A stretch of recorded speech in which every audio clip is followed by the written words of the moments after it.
Ready, get set. It's a first look with the Oh Brother podcast. Welcome back to another first look with the Oh Brother podcast. Mike, we're back. We're going to do a first look on Springsteen, Deliver Me From Nowhere. One we're both excited about. Super been anticipating this one. It's coming out October 24th, 2025.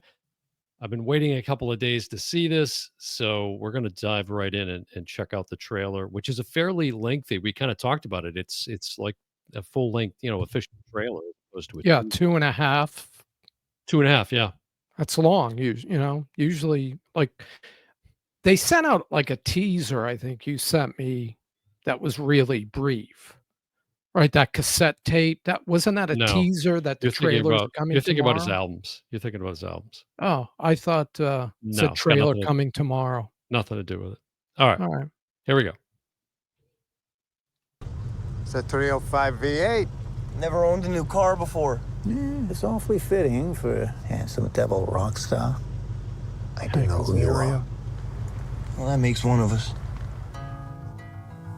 Hey, boss, can you do a mic check?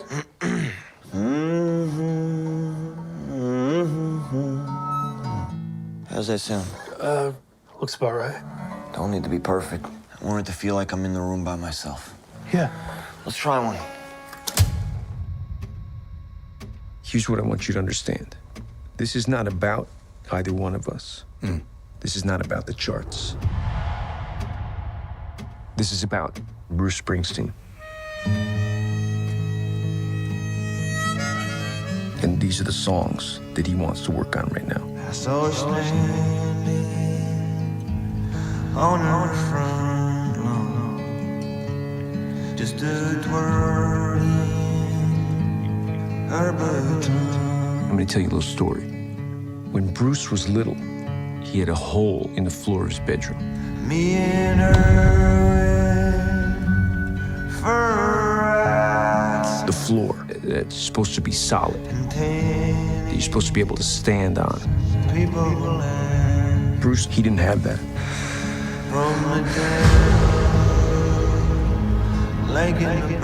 Bruce is a repairman.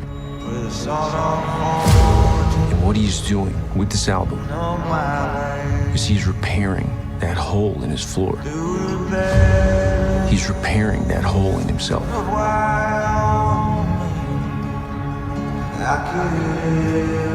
And once he's done that, he's gonna repair the entire world. Trying to find something real in all the noise.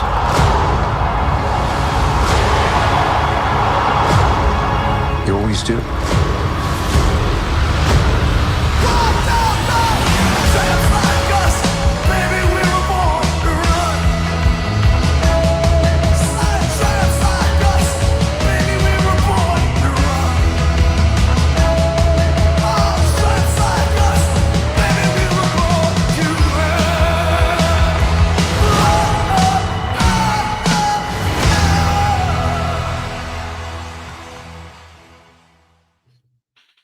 Wow. Okay. So now it's this is really difficult, right? I mean, I've been an avid fan of Springsteen since 1980 because you turned me on to him. Who? Me? Which predates what we're talking about. Like, yeah, you have. It's funny because you have two of the albums leading up that would lead up to this album: "Darkness on the Edge of Town," 78. 1980, The River, which is when I actually got introduced to him. Hungry Heart was a big hit on the radio at that time. Now, what's interesting is I read that I don't know, some of the clips that they were watching of the final cut or something, and apparently Bruce couldn't even tell it was him singing or Jeremy Allen White. Now, I think when you hear the Nebraska song in the background playing over the trailer, throughout the first song I think that's just the actual track. I really don't. That sounds like it. It's not Jeremy Allen White, but that ending there with Born to Run is sort of, I'm like, oh, it's definitely Bruce, but then I'm like, is it? So yeah, I don't. So that'll be really interesting to see, because I wonder, are they just waiting? because people would be so critical of that? Are they waiting until the film is out? Or was that him? I don't know. If it is, it's phenomenal. If it is, it's unbelievable because if I closed my eyes, I would have told you that was Bruce 99 of 100 times. Yeah, no doubt about it. Especially, your first concert. I think somebody treated you to that when you were a youngster. Well, in fairness, I did take all of the money I had in my savings account at that time Yeah, and gave it to you to put towards the purchase. Now, in my head, that was like $400. It was probably like 40 because I know the tickets each were $400. correct. At that time, $800 for a pair of tickets. You were insane. Should I tell the brief story? I mean, it has to be told, I think. It took for Yeah, posterity's sake. So sure. this is 1985, and you get these tickets. Let's And just say I'd been seeing him for years at this point. yeah. So this is 85. This is Born in the USA, the big hype. Right. He'd been on tour already for like a year and a half. And then he Yep. was coming back to do like a dozen shows at Giant Stadium, the former Giant Stadium. They've since Correct. demolished it and built a new one. But so we drive to New Jersey. You drive to New Jersey. I couldn't Right. drive. I was 13 Correct. and you were like 22, which seems so weird to say now. I know. It's so bizarre. I So we know. drive to Jersey on a Friday, I think on the day of the first of the show, which was August 30th, 1985. I still have the stubs, the ticket stubs, which Wow. I think the face value at that time was like less than $20, which is I now never how much saved you paid. anything. That's why I have gave it. but and I gave a lot of stuff to our older brother, Mhm. which I should have But given to you, but I have plenty. Trust me. I've yeah. got in storage. I have bins and bins of Yes. things. But So continue. so It's anyways, we about a get there. 4-hour trip. We get there. There's a lightning storm in the area. There's a storm brewing in the area, and something that was very rare, still is to this day, was Bruce canceling a show. It was almost unheard of. Right. So they cancel the show. You have to figure out because I'm just a little toddler at this And point. I got to add this piece. I had plans to be in New Hampshire Mhm. that night after the concert. I was going to take you home. I had a hotel booked in New Hampshire, How was that paid gonna for. how was that gonna happen? You weren't gonna get to New Hampshire till the next day no matter It was what. going to be late, but I Uh, was going to get there early Saturday. yeah, But yeah. I had He it booked Friday through Sunday. he was playing like 4 hours with I mean, no opening act at that I point, so know. you would have been real late. Anyways, I would have been late. you had to figure out how to put us up in a hotel because they rescheduled the show for the following Sunday, And everything's booked. September 1st, 1985. It was known in the bootleg world as the Sunday Night Special because it Yeah. was quoting Bruce, something he said because he played Santa Claus is Coming to Town in Right. September. So yeah, that was the first, but the tickets to that show, $800. I locked them. I locked the keys of your car in your car. With And the you made me, tickets. yeah, you first of all threatened my life physically, and then you Probably. made me run around Giant Stadium parking lot to try to find like a tow truck driver or something. Right. It's the brawny paper towel guy comes out of nowhere, and he's got one of these, sticks, Lock these jacks. lockjaw, yeah, and he pops the lock. Back then, it was easy to do with those locks, the ones that went up and down. Right.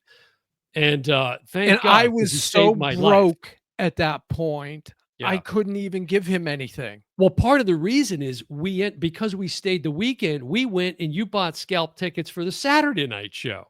Right, because the Friday night show gets canceled but they move it to Sunday. Correct. So we have to stick around for 2 nights. Right. We got no place to stay.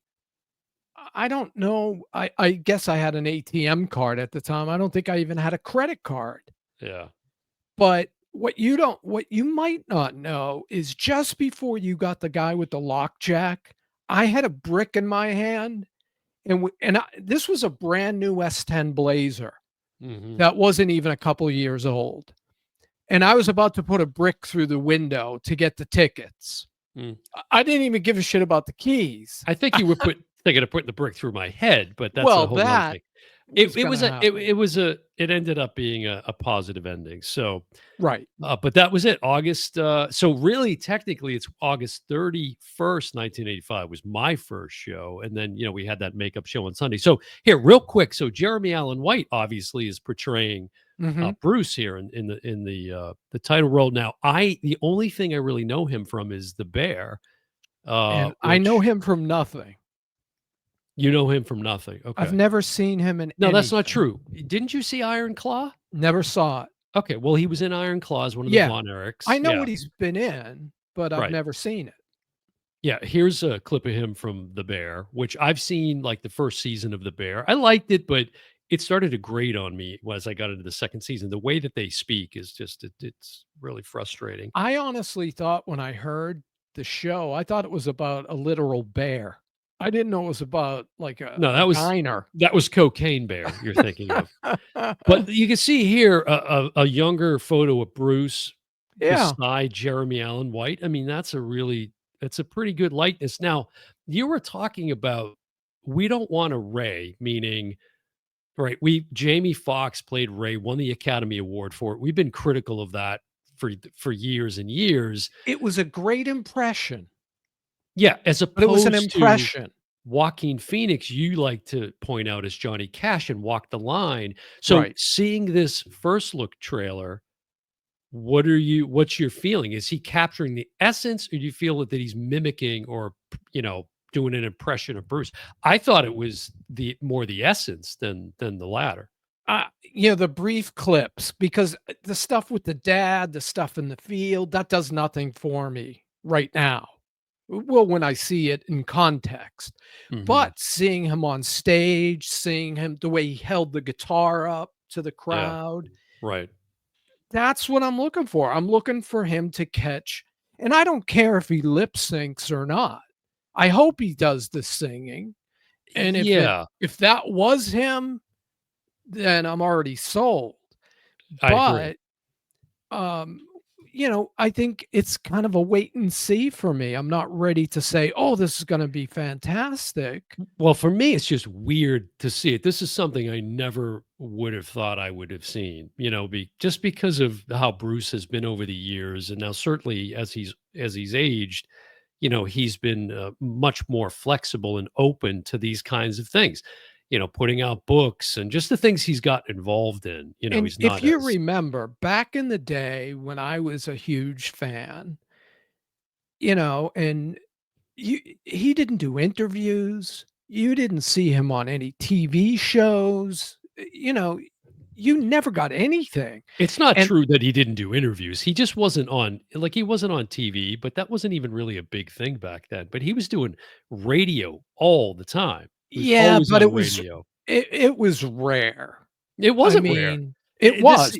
I it mean, I'm wasn't. talking when I first started, and we have to go back to Born to Run in '75. That's when I'm talking. And I again, I know this because I'm so deep into the catalog and the bootleg archives. I have hundreds of tapes of him, him and the E Street Band, early iterations of the E Street Band playing on various radio stations, in the big But markets like Philly and, Boston and and another thing that's, I gotta put out there is I was getting ridiculed for liking Bruce at the time because people said, "Oh, he can't sing, he mumbles," mm, you know, all this other stuff. And ultimately, all these people came around to become fans. And I felt mhm, like when Born in the USA hit, and that's the concert, your first concert. I was, like, disappointed. It was too big for me. You know what I mean? I felt like, "Oh, this special act," and it goes back to a video that I must have rented, what, 50 times yeah, the when they No used to Nukes have concert. we had a local video guy that had the No Nukes concert on VHS or Beta, might have been Beta, and it was Bruce at the No Nukes concert. It was insane. Yeah. his performance. Yeah, I remember that. I remember you playing that at home.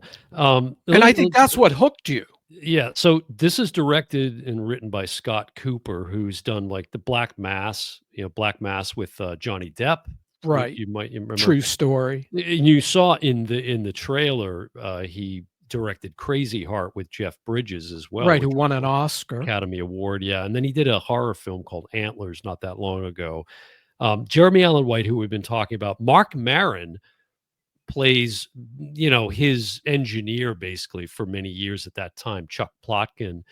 And then you saw that clip of the young Bruce with his dad, Doug or Douglas Springsteen, Mhm. and that's Stephen Graham, been in Venom, Well Peaky known, yeah. Blinders, well-known guy. His mother's played by Gabby Hoffman, Adele Springsteen, who just passed away not that long ago as of this recording. And then Jeremy Strong, who, of course, people would know from Succession most Mhm. recently, plays John Landau, who is still to this day Bruce's manager. So, give me your first take. Well, it's just, again, something I never expected that I would see. And so I'm just struck that I'm seeing a film about Bruce. It's just, it's kind of wild. But I was, I was grinning and the things that I see and kind of resonate with over the years. I mean, I'm like you. More of it resonates with me probably, and I'm more intrigued. And as you said, Right. you're cautiously optimistic right now, which is, Yeah, that's fair. That's fair. and it starts with him singing Nebraska, which Mhm. was his follow-up album to Born in the USA. I loved it No, no, no, other instantly. way around, other way around. This is before, this is Okay, 82. so this came after This followed what, The The River. River? Yes. Okay, I thought it was after Born in the No, USA. because and I don't know if I don't think that they'll get into it in this film, but this is really these are the songs that would become Nebraska, which as Bruce is known to do. In fact, as you reference at the beginning of the episode, there's this huge box set coming of these 7 albums that Right. just stuff he's thrown on the Been shelf. sitting there. It would otherwise be somebody's entire music career, and he's just like, yeah, it's just.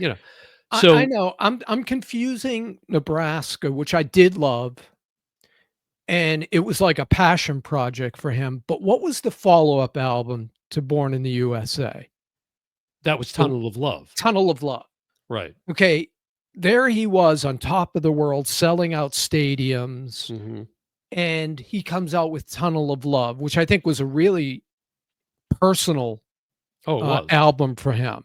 no And a doubt. lot of people were like, "Oh, where's Born in the USA?" Like, people kinda went away for a little Yeah, bit. but all you had to do was see him live. I was at the opening night of that tour, the Tunnel of Love tour in Yeah, Worcester, Mass, and it all you again, he was that's where he made his bones, was on his live performances, right? That's what drew the absolutely. crowds. So, And I but went to see him by mistake. I didn't even have a yeah. ticket. Friends of mine at school had an extra ticket.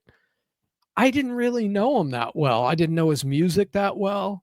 Well, I went, I was like, "Whoa." this is apparently some of the darkest days in his I don't know if it's his creative stage of his life, but that apparently this gets into some dark stuff. And then of course, you're talking about Born in the USA. A lot of the songs that he was writing at that time that didn't make it on Nebraska, some ended up on Born in the USA, and some of them are going to be heard in this new box set that's coming out. Just released. Yeah, well, it's actually next week as of this Oh, I thought recording. you told me. Yeah, I thought it was, but it's Okay. actually next week. So yeah, I'm intrigued. I'm excited to see it. I hope, like you said, that whether it's lip sync or not, that it's just a good, accurate portrayal I of him. do have a prediction. Yeah. I think that the box office will be Mhm. bigger overseas than domestic, which Well, is shocking.